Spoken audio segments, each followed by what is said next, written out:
কি হয়েছে বোন? তোর মন খারাপ? হুম, আজ মা বাবার কথা খুব মনে পড়ছে ভাইয়া। জানো ভাইয়া, বাবা মার জায়গা কখনো কেউ নিতে পারে না। জানি বোন, আমি হাজার চেষ্টা করেও তোর বাবা মার ভালোবাসা তোকে দিতে পারিনি। তোর মন থেকে তাদের কমতি দূর করতে পারিনি। এটা আমার ব্যর্থতা। না ভাইয়া, তুমি ব্যর্থ হওনি।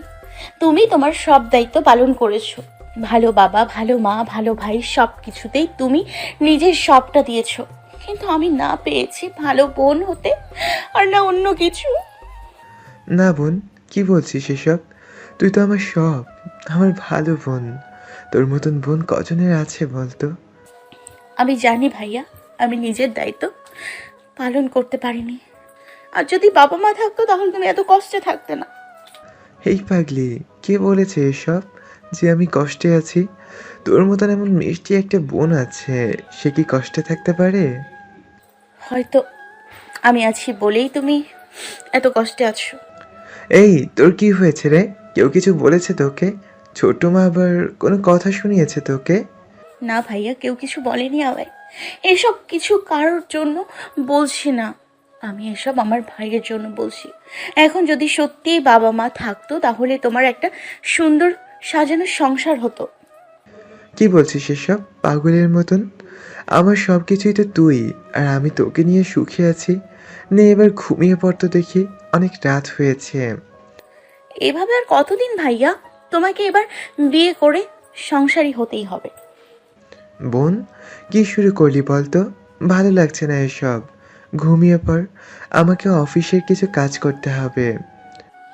কাজটা সব কিছু বাদ দাও, আমার এখন একটা ভাবি চাই। আর কিচ্ছু জানি না আমি। আমার ভাবি লাগবে, আর তুমি এনে দেবে, ব্যাস।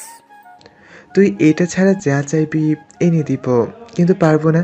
তুই ঘুমিয়ে পড়, আমি আসি।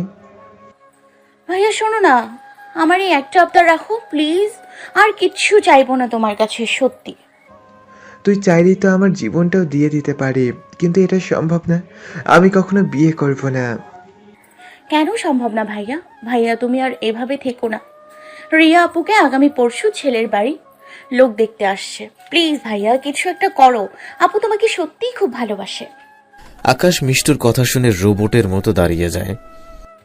ভাইয়া চুপ করে থেকো না। তুমি খুব ভালো করেই জানো আপু তোমাকে কতটা ভালোবাসে, আর তুমিও আপুকে ভালোবাসো। তাহলে এমন করছো কেন? কেন নিজেকে কষ্ট দিচ্ছ? রিয়া আপুকেই বা কেন কষ্ট দিচ্ছ? আমি কাউকে কষ্ট দিচ্ছি না, আর নিজেকেও না। না, কষ্ট পাচ্ছি না। মিথ্যে, সব মিথ্যে কথা বলছো তুমি। ভাইয়া এমনটা করো না, আপু খুব কষ্ট পাচ্ছে। তোকে এসব ভাবতে হবে না, বিয়ের পর সব ঠিক হয়ে যাবে। তুই ঘুমিয়ে পড়, অনেক রাত হয়েছে। দেরিতে ঘুমালে তোর আবার শরীর খারাপ করবে। বলেই আকাশ তাড়াহুড়ো করে রুম থেকে বের হয়ে যায়। ভাইয়া আমার কথাটা শোনো ভাইয়া, উফ, আমার কথাটা তো শোনো। বিয়ে তো তোমাকে করতেই হবে, সেটা যেভাবেই হোক। কিন্তু তার আগে আপুর এই ছেলের পক্ষের লোকেদের একটা ব্যবস্থা করতে হবে। মিষ্টু রাত 1:56 অবধি সব প্ল্যান করে, কিভাবে বিয়েটা ভাঙবে সেটার সব ব্যবস্থা করে। ফোনে কথা বলে সবকিছু ঠিক করে নেয়। তারপর ঘুমিয়ে পড়ে। সকালবেলা ঘুমের মধ্যে মনে হচ্ছে কেউ ডাকছে ওকে, কিন্তু চোখ মেলতে পারছে না।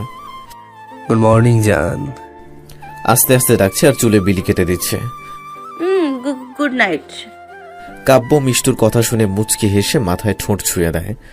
এখন রাত না, সকাল হয়েছে, উঠে পড়ো, তাহলে সবাই কি ভাববে? কে কি ভাবলো তাতে আমার বাপের কি? আমি এখন উঠবো না। আমি জানি এখনো সকাল হয়নি, কিছুক্ষণ আগেই ঘুমিয়েছে। একদম আমাকে বিরক্ত করবেন না, ঘুমাতে দিন। এটা তো মেঘনা চাইতেই বৃষ্টি। আমি তো ভেবেছিলাম তুমি আমার উপর খুব রাগ করে আছো, কিন্তু মিষ্টু এবার চোখ খুলে দেখে ও কাব্যর বুকের উপর শুয়ে আছে, আর কাব্য দুহাতে জড়িয়ে ধরে আছে ওকে। কিছুক্ষণ ঘুম ঘুম চোখে তাকিয়ে ভাবে হয়তো স্বপ্ন দেখছে, তাই আবার শুয়ে পড়ে। এই যে ম্যাম, কি হলো, আবার ঘুমিয়ে পড়লে নাকি? এই মিষ্টু আবার মাথা তুলে বিরক্তি নিয়ে কাব্যর দিকে তাকিয়ে বলে, উফ, এই আপনার সমস্যাটা কি বলুন তো? আপনি কি আমাকে একটু শান্তিতে ঘুমোতে দেবেন না? এত কিছু করার পরেও আপনার মন ভরেনি? এখন আবার আমার স্বপ্নে এসে আমায় জ্বালাতন করছেন। দেখুন, আর একবার বিরক্ত করলে আপনার মাথা ফাটিয়ে দিব ঘুমানোর সময়। আমি বিরক্ত করা একদমই পছন্দ করি না, বুঝেছেন? ঘুমোতে দিন আমায়। ঘুমিয়ে ঘুমিয়ে বলে, আবার কাব্যর বুকে শুয়ে পড়ল। আরে আমি কি করলাম? আমি কখন তোমার স্বপ্নে এসে জ্বালাতন করলাম? মিষ্টু আবার কাব্যর দিকে তাকায় ভালো করে, তারপর এই আপনি কি সত্যি সত্যি এসছেন? মিষ্টু মাথা তুলে কাব্যর নাক টেনে ধরে। কাব্য ব্যথা পেয়ে চিৎকার করে। এবার মিষ্টু বুঝতে পারে এটা স্বপ্ন না, সত্যি। তাড়াতাড়ি কাব্য বুক থেকে উঠে এসে বসে পড়ে। কি করলে এটা? আমার নাকটা লাল করে দিলে। এখন আমি এই মুখ নিয়ে বাইরে যাবো কি করে?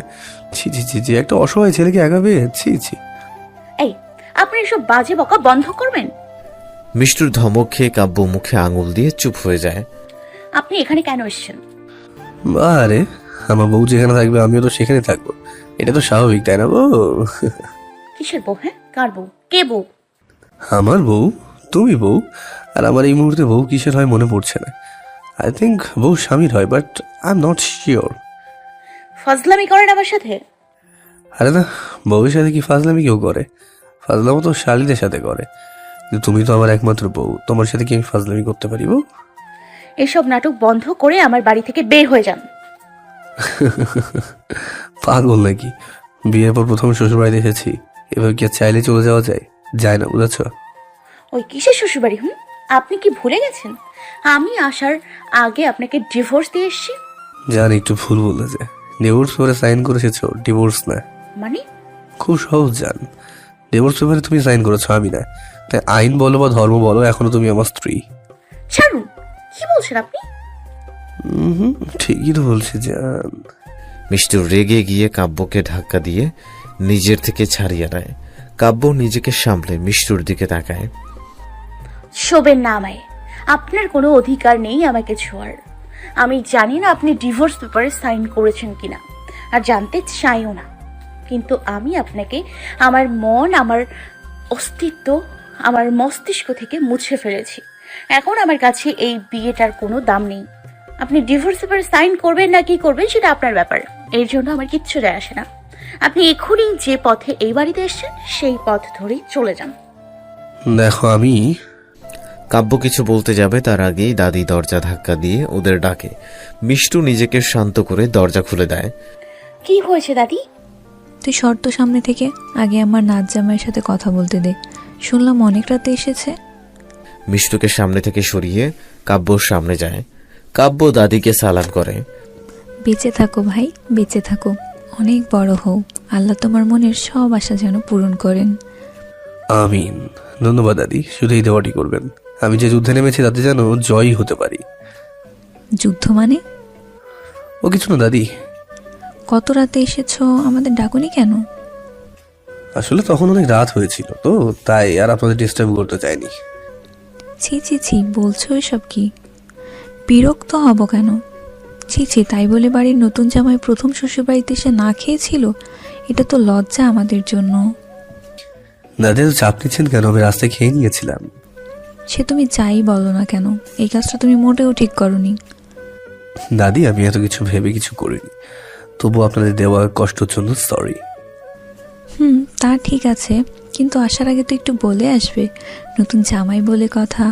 তুমি তো এসেছো আমাকে সকালে, আমাদের কদম বলল। ওই নাকি রাতে তোমাকে দেখেছে, ওই সকালে বলল আমাদের। আমরা তো সেই সকাল থেকেই তোমার জন্য অপেক্ষা করছি, কিন্তু তোমার দেখাই তো নেই, তাই তো আমি নিজেই চলে আসলাম। কাব্য মিষ্টুর কাছে গিয়ে পেছনে থেকে জড়িয়ে ধরে। কাব্য এমন কাজ দেখে মিষ্টু তো অবাক হয়ে যায়। কি করব বলো, তোমার নাতনি তো আমাকে ছাড়ই দিল না। কত করে বললাম ছাড়ো, সবাই অপেক্ষা করছে। এভাবে দেরি করলে সবাই কি ভাববে? ও বললো যার যেটা ইচ্ছে ভাবুক, তা তোর কিচ্ছু নাকি যায় আসে না। তবু আমাকে কিছুতেও ছাড়বে না। এখন বলো আমি কি করব? বউয়ের কথা কি আর ফেলতে পারি? কি গো বলো কিছু। আউচ! মিষ্টু কাব্যর পেটে কৌনি দিয়ে গুঁতা দেয়। কাব্য ব্যথা পেয়ে ছেড়ে দেয়। মিষ্টু একটু দূরে গিয়ে দাঁড়ায় আর রাগী চোখে কাব্যর দিকে তাকিয়ে থাকে। দাদি ওদের দেখে মুচকি মুচকি হাসছে। লজ্জা পাচ্ছ কেন? দাদিকে আমাদের পর নাকি? আমার কাছে লজ্জা পাওয়ার কিছু নেই, বয়সটা তো আমারও ছিল। আচ্ছা দাদি, আপনি কি সত্যি মিষ্টু নিজের দাদি? কেন এই কথা বলছো কেন? না মানে আমার কেমন যেন সন্দেহ হচ্ছে। কি বলতে চাইছেন? বেশি কিছু না। ওনাকে তোমার দাদি বলে একটু মনে হয় না। ওনার মধ্যে দাদি দাদি কোনো ভাবই নেই। আমার তো মনে হয় উনি তোমার থেকে 2-3 বছরের বড় হবে। ওনাকে তোমার সাথে যেই দেখবে সেই বলবে তোমার বড় বোন। যা দুষ্টু, কী সব বলছো? ঠিকই তো বলছি। আমি যদি তোমাকে প্রথম দেখতাম তাহলে তো তোমাকে বিয়ে করে নিয়ে যেতাম। পুরা কপাল আমার, নাহলে তোমার এই আনরোম্যান্টিক নাতনিকে বিয়ে করি। এই দুষ্টু ছেলে আমার সাথে দুষ্টুমি হচ্ছে? না গো সুইটার, তোমাকে আমার দুঃখের কথা বলছি। দেখলে না তোমার নাতনি আমার সাথে কি করলো? তোমার নাতনি তো সব সময় আমাকে দূরে দূরে রাখে, আর কথায় কথায় বলে ছুবেন না আমায়। এই আপনার এসব বাজে বকা বন্ধ করুন আর বের হয়ে যান আমার বাড়ি থেকে। মিষ্টু, এটা কি ধরনের ব্যবহার? এটা তো কিছুই না, এর থেকেও আরো অনেক কিছু বলে দাদি। আমি অসহায় ছেলে বলে আমাকে অনেক টর্চার করে তোমার নাতনি, জানো তো। এই যে মিস্টার মিথ্যার জাহাজ ওরফে অসহায় ছেলে, আপনার এই মিথ্যার জাহাজ নিয়ে বিদায় হন। মিষ্টু, এবার কিন্তু বেশি বেশি হচ্ছে। তুই নাচ জামাইয়ের সাথে এভাবে কথা বলছিস কেন? দেখো দাদি, তুমি কিছু জানো না, তাই তুমি এসব নিয়ে কথা বলতে এসো না। থাক দাদি, আমার জন্য কিছু বলো না, আমি চলে যাচ্ছি। ছি ছি ছি, কি বলছো এসব? তুমি কেন যাবে? তুমি এই পাগলের কথায় কিছু মনে করো না। তুমি যাও, হাত মুখ ধুয়ে নিচে আসো, সবাই খাবার টেবিলে আছে। ঠিক আছে সুইটহার্ট, আর শোনো, তোমার এই তার ছেড়ে নাতনির কথায় আমি কিছু মনে করি না। আর মনে করে কি হবে? পাগলের সাথে যখন বিয়ে হয়েছে তখন তো মানিয়ে নিতেই হবে। ঠিকই বলেছ। আচ্ছা যাও তো তাড়াতাড়ি। এই বুড়ি কি বলে তোমরা কানে কান? তোকে কেন বলবো রে ছুরি? দাদু ভাই, তুমি নিচে আসো, আমি খাবার তৈরি করতে বলছি তোমার জন্য। ঠিক আছে সুইটহার্ট। যা দুষ্টু, তুমি একদম আমার দাদুর মতো। আমার উনিও আমাকে সুইটহার্ট বলেই ডাকতো।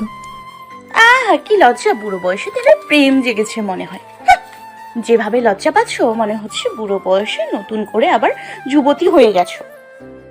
হ্যাঁ, একদম আমার সুইটহার্টকে বড় বলবে না। সুইটহার্ট, তুমি ওর কথা মনে করো না, ও তোমাকে হিংসে করে। Very funny.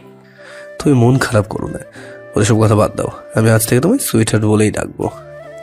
দাদি হাসি মুখে চলে যায় রুম থেকে। কাব্য মিষ্টুর দিকে এগিয়ে যায়। মিষ্টুর রাগী চোখে তাকিয়ে আছে। কি চান কি আপনি? কাব্য মিষ্টুকে ঘুরিয়ে পেছনে থেকে জড়িয়ে ধরে কাঁধে মুখ রাখে। আমার চাওয়া পাওয়া তো শুধু তোমাকে ঘিরে। আমার নিঃশ্বাসে, আমার দোয়ায়, আমার সব কিছুতেই শুধু তোমাকেই চাই। মিষ্টু নিজেকে ছাড়ানোর জন্য ছটফট করছে। কাব্য দু হাতে কোমর আরো শক্ত করে ধরে রাখে। ছাড়ুন বলছি, আপনার এসব কথার কোনো দাম আমার কাছে নেই, তাই এসব বলে শুধু শুধু সময় নষ্ট করবেন না। ফিরে চলো না প্লিজ। আপনি ভাবলেন কি করে আমি ফিরে যাব? ভাবিনি তো, ভাবাভাবি বাদ দিয়ে তুমি যাচ্ছ, এটাই ফাইনাল। মিষ্টু নিজেকে ছাড়িয়ে নেয়। কল্পনার জগৎ থেকে বের হয়ে আসুন। যেটা কখনো সম্ভব না সেটা না ভাবাই ভালো। ফ্রেশ হয়ে নিচে আসুন, খেয়ে দিয়ে যে পথে এসছেন ভদ্র ছেলের মতো চলে যাবেন। আর হ্যাঁ, খেতে বলেছি বলে মনে মনে কোনো ভুল ধারণা করবেন না। খানবাড়ি থেকে কখনো কেউ না খেয়ে যায় না। মিষ্টু রুম থেকে বের হয়ে যায়। কাব্য গালে হাত দিয়ে বসে পড়ে। ও জানতো এমন কিছু হবে, তাই আগে থেকেই প্রস্তুতি নিয়ে এসেছে। কিছু একটা ভেবে উঠে দাঁড়ায়। অনেক রাতে এসেছে, তাই রুমটা ভালো করে দেখা হয়নি। চারপাশটা ভালো করে পর্যবেক্ষণ করে।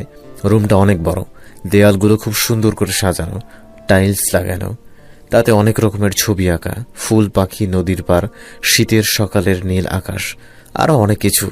রুমটা দেখলেই মনটা ভালো হয়ে যায়। দেখলেই বোঝা যায় খুব সুন্দর করে এখানে প্রাকৃতিক দৃশ্যগুলোকে ফুটিয়ে তোলা হয়েছে। আর উপরে রাতে আকাশের দৃশ্য, একটা বড় চাঁদ আর অনেকগুলো ছোট বড় তারার মেলা। বিছানায় শুলে মনে হবে খোলা আকাশের নিচে শুয়ে আছে। কাব্য ঘুরে ঘুরে সব দেখছে। ঘরে অনেক দামি দামি আসবাবপত্র, এক কোণে একটা ফ্রিজ।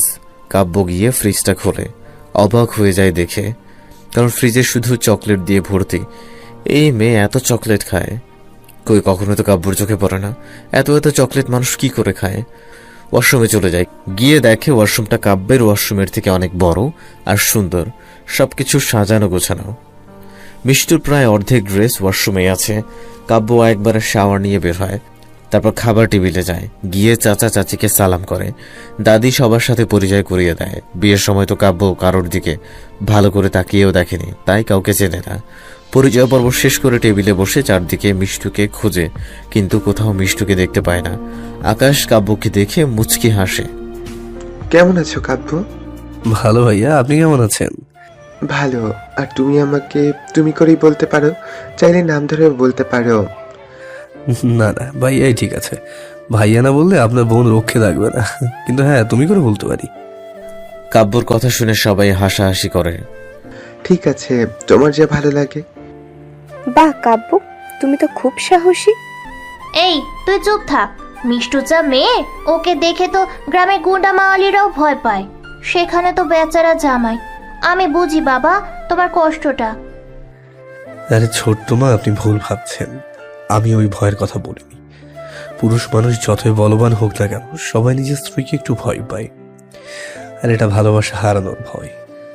বউ যাতে রাগ করে কথা বলা বন্ধ না করে, রাগ করে বাপের বাড়িতে যাতে চলে না আসে, এগুলোর ভয়ের কথা বলেছি আমি।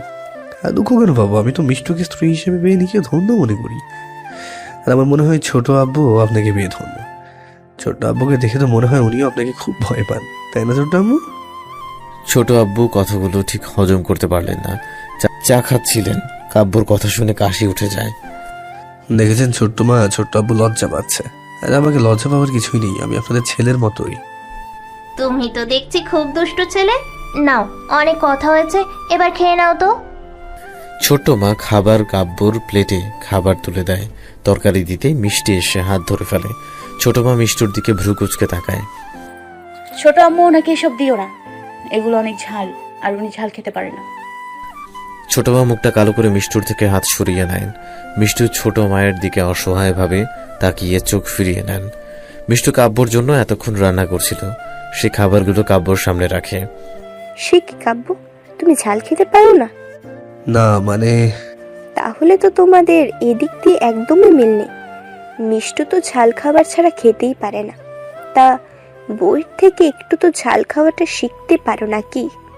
না হলে তো তোমাদের মাঝে সম্পূর্ণ মিল খুঁজে পাওয়াই যাবে না। এমনিতেও আমাদের মাঝে কোনো মিল নেই আপু, তাই তুমি এসব নিয়ে চিন্তা করো না।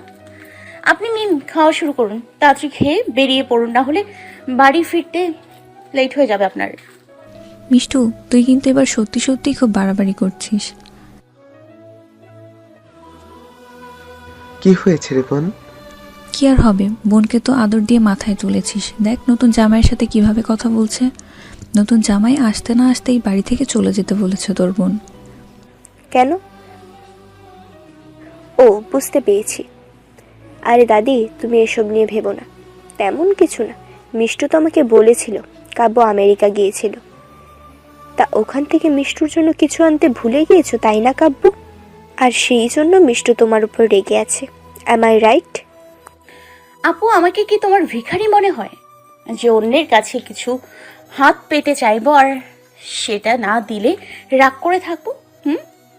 আমার ভাইয়া আমার কোনো কিছুর অভাব রাখেনি যে আমাকে অন্যের কাছে হাত পাততে হবে। আর তাছাড়া বিষ্টুর অন্যের জিনিসের উপর কোনো ইন্টারেস্ট নেই।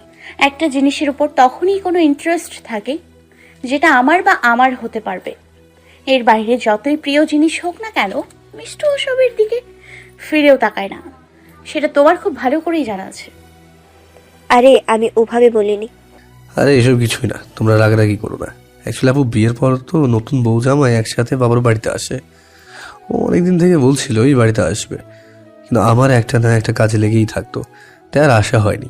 হঠাৎ করে ঠিক হয় আমরা আসবো, ঠিক তখনই আমাকে আমেরিকা যেতে হয়। তাইও রাগ করে একাই চলে আসে, আমার সাথে কোনো কথা না বলেই। তাই আমেরিকা থেকে এসে এখানে এসেছি, কিন্তু এখনো রাগ কমেনি, তাই আমাকে চলে যেতে বলছে। That's it. ও, তাহলে এই জন্য মিষ্টুর ওই অবস্থা হয়েছিল। মানে? আজ তোমাদের কি হয়েছে বলো তো? খাওয়া দাওয়া বাদ দিয়ে এত কথা কিসের? খেয়ে নাও না চুপচাপ, খাবার ঠান্ডা হয়ে যাচ্ছে তো। আপু কি হয়েছিল মিষ্টির? আর বলো না, ও তো সেদিন সকালে একাই বাড়িতে এসেছে, আর এসেই দু একটা কথা বলেই নিজের রুমে যেতে ধরে, আর অমনি মাথা ঘুরে পড়ে যায়। আপু, তুমি কি চুপ করবে? তারপর কি হয়েছিল? আচ্ছা, পরে বলবো নি, এখন খেয়ে নাও, তোমার বউ রেগে যাচ্ছে। না, আপনি বলুন প্লিজ। তারপর তো ডাক্তার আসে, ইঞ্জেকশন স্যালাইন দিয়ে যায়, বলে বিকেলের মধ্যে জ্ঞান ফিরবে। কিন্তু ওর জ্ঞান বিকেলে ফেরেনি। বিকেল গড়িয়ে সন্ধ্যা হয়ে যায়। এর জন্য তো আমরা খুব ঘাবড়ে গিয়েছিলাম, অনেক টেনশনে পড়ে যাই। ডাক্তারকে আবার আনা হয়। ডাক্তারকে তো ওর ভাই মারতে গিয়েছিল মিষ্টুর জ্ঞান না আসা জন্য, কিন্তু ঠিক সেই মুহূর্তেই মিষ্টুর জ্ঞান ফিরে।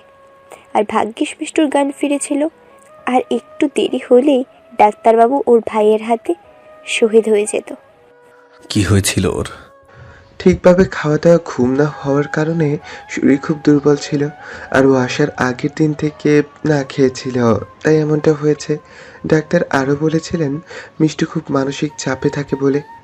এটুকু বলে আকাশ চুপ হয়ে যায়। কাব্যর মুখটাও ছোট হয়ে যায়, অপরাধ বোধ কাজ করে। দুজনেই মাথা নিচু করে নেয়। তোমরা কি শুরু করলে বলো তো? না খেয়ে এভাবে বসে আছো কেন? আমি কি মরে গেছি যে না খেয়ে শোক পালন করছো সবাই? মিষ্টু, কি হয়েছে কি? এভাবে তাকাচ্ছ কেন? আমি মরে গেলে তোমরা কিভাবে শোক পালন করবে? আমি তখন দেখতে পারবো না বলে কি এখন দেখছো আমায়?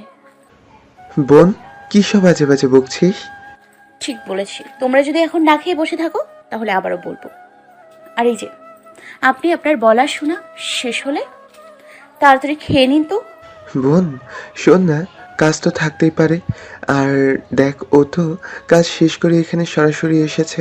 তো না মানে বলছিলাম কি, এবারের মতন কাব্যকে ক্ষমা করে দে না বোন, আরও এমন করবে না। কি তাই না কাব্য? কি হলো বলো, আর এমন করবে না? আর এমন করবো না, প্রমিস। একবার ক্ষমা করে দাও, আর কখনো এমনটা করবো না। দেখ না বোন, ও ক্ষমা চাইছে আর এমন করবে না বলছে। এবারের মতন ক্ষমা করে দে, আর যদি কখনো এমন করে তো আমি ওকে শাস্তি দিব। মিষ্টু কি বলবে, ওর মুখ থেকে কথা আসছে না। ভেতরটা ফেটে যাচ্ছে, চিৎকার করে কান্না করতে চাচ্ছে। ভেতর থেকে আওয়াজ আসতে চাচ্ছে, চিৎকার করে বলতে ইচ্ছে করছে। পারবো না ভাইয়া, এই লোকটাকে ক্ষমা করতে কিছুতেই পারবো না। তুমি ওকে ক্ষমা করার কথা বলো না, কিন্তু তোমাকে কিছু বলতে পারছি না। এই কথাগুলো বললে যে সব কিছু বের হয়ে আসবে, তখন তুমি সহ্য করতে পারবে না ভাইয়া। কিন্তু এখন আমি কি করব, কিছু বলতেও পারছি না, আবার এসব সহ্য করতে পারছি না। ভীষণ কষ্ট হচ্ছে আমার, নিঃশ্বাস প্রশ্বাস বন্ধ হয়ে আসছে। না, আর এখানে থাকা যাবে না, নিজেকে সামলাতে পারবো না। মিষ্টু খাবার টেবিল থেকে উঠে দৌড়ে নিজের রুমে চলে যায়। আকাশ অনেকবার ডাকে, কিন্তু কোনো উত্তর না দিয়ে চলে যায়। কাব্য অপরাধীর মতো মাথা নিচু করে বসে থাকে। আকাশ কাঁধে হাত দিয়ে দেয়। কাব্য, আমার বোনের কথায় কিছু মনে করো না। ওর রাগটা একটু বেশি, কিন্তু মনটা খুব ভালো। দেখবে রাগ কমে গেলে এমন ব্যবহার করবে যে ওর সাথে তোমার কিছু হয়নি। একটু পাগল টাইপের। তোর বোন কি শুধু রাগী, সাথে জেদিও হয়েছে। আর এই সব কিছু তোর জন্য হয়েছে। তুই ওকে মাথায় তুলে এমনটা বানিয়েছিস। বাড়িতে নতুন জামাই প্রথম এসেছে, তার সাথে সবার সামনে এই ব্যবহারটা কি করে করছে ও? ছোট বৌমা ঠিকই বলে আসলে। থাক দাদি, আমার বোন কেমন তা আমি খুব ভালো করেই জানি। তার জন্য কারো সার্টিফিকেটের প্রয়োজন হবে না। হ্যাঁ, আমার বোন আমার জন্য এমন রাগি জেদি হয়েছে, এর জন্য আমাকে যা ইচ্ছা বলে, আর আমার বোনকে কেউ কিছু বলবে না। দেখেছেন মা, আপনার বড় নাতি কিভাবে কথা বলছে? আপনারা তো সবসময় শুধু আমার দোষ দেখতে পান। আরে আপনারা এই ছোট বিষয় নিয়ে এমন করছেন কেন?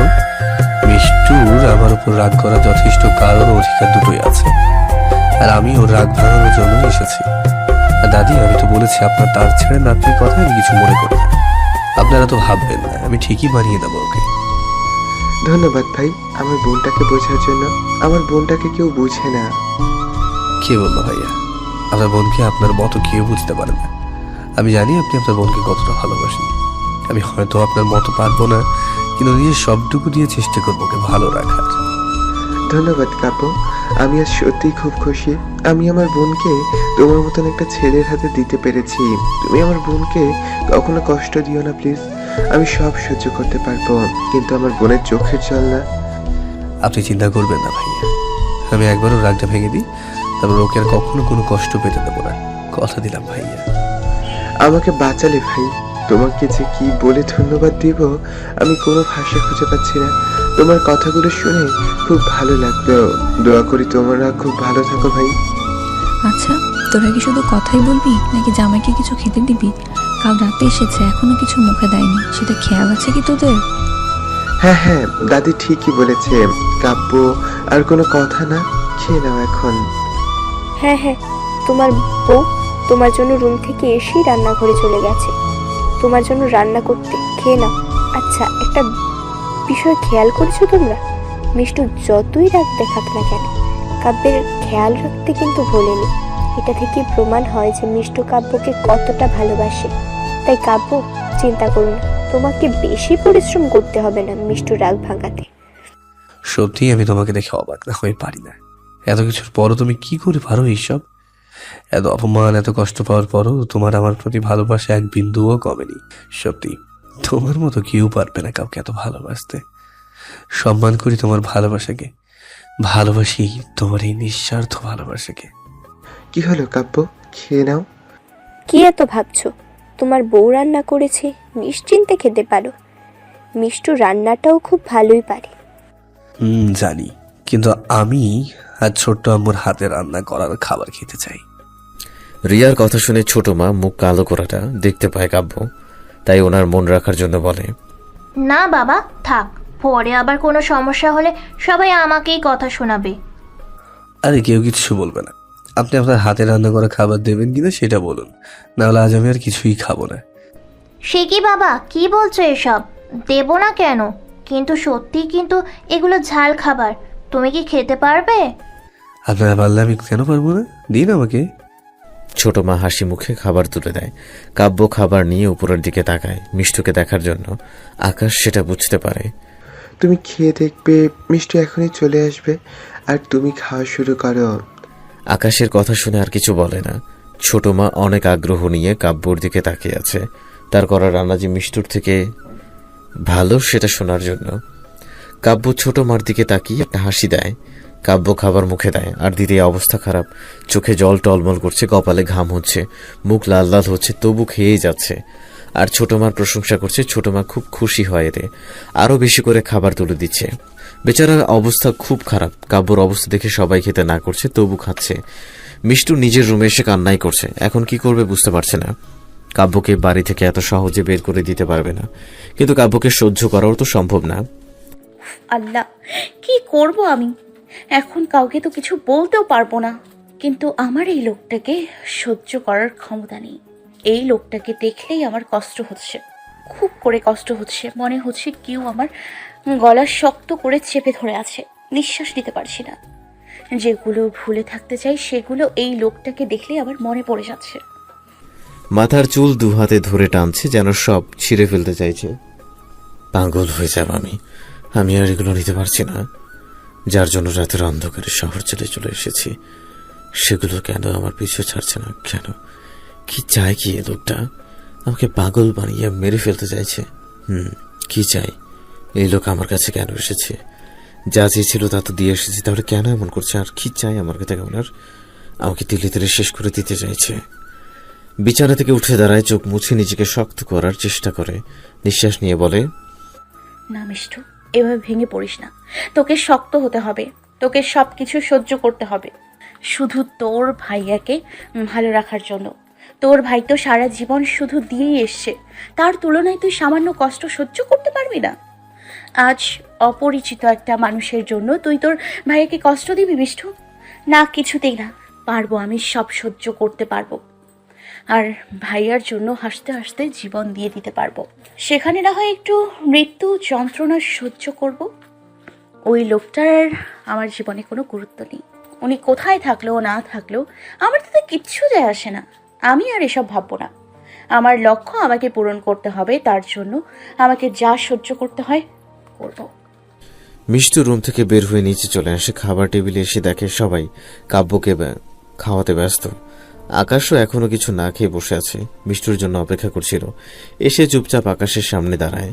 রাগী চোখে আকাশ মিষ্টুকে দেখে হাসি মুখে তাকায় মিষ্টুর দিকে, কিন্তু মিষ্টুর রাগী চোখ দেখে ভয় ঢুক গিলে নিচের দিকে তাকায়। ভাইয়া, খাবার নিয়ে এখনো বসে আছো কেন? মিষ্টুর কথা শুনে সবাই ওদের দিকে তাকায়। মিষ্টু কোমরে 2 হাত দিয়ে দাঁড়িয়ে আছে। আকাশ অপরাধীর মতো মাথা নিচু করে আস্তে করে উত্তর দেয়, তোর জন্য অপেক্ষা করছিলাম। কেন অপেক্ষা করছিলে আমার জন্য? আমি বলেছি আমার জন্য না খেয়ে থাকতে? তাহলে এখনো খাওনি কেন? দেখলে তো চলে গেছি, তবুও কেন বসেছিলে? আচ্ছা, যখন মরে যাব তখনও কি আমার জন্য এভাবে অপেক্ষা করবে? বোন, কি সব বলছিস? তোর মুখে কি কিছু আটকায় না? এসেছিস থেকে উল্টাপাল্টা কথা বলছিস। যা সত্যি তাই বলেছি।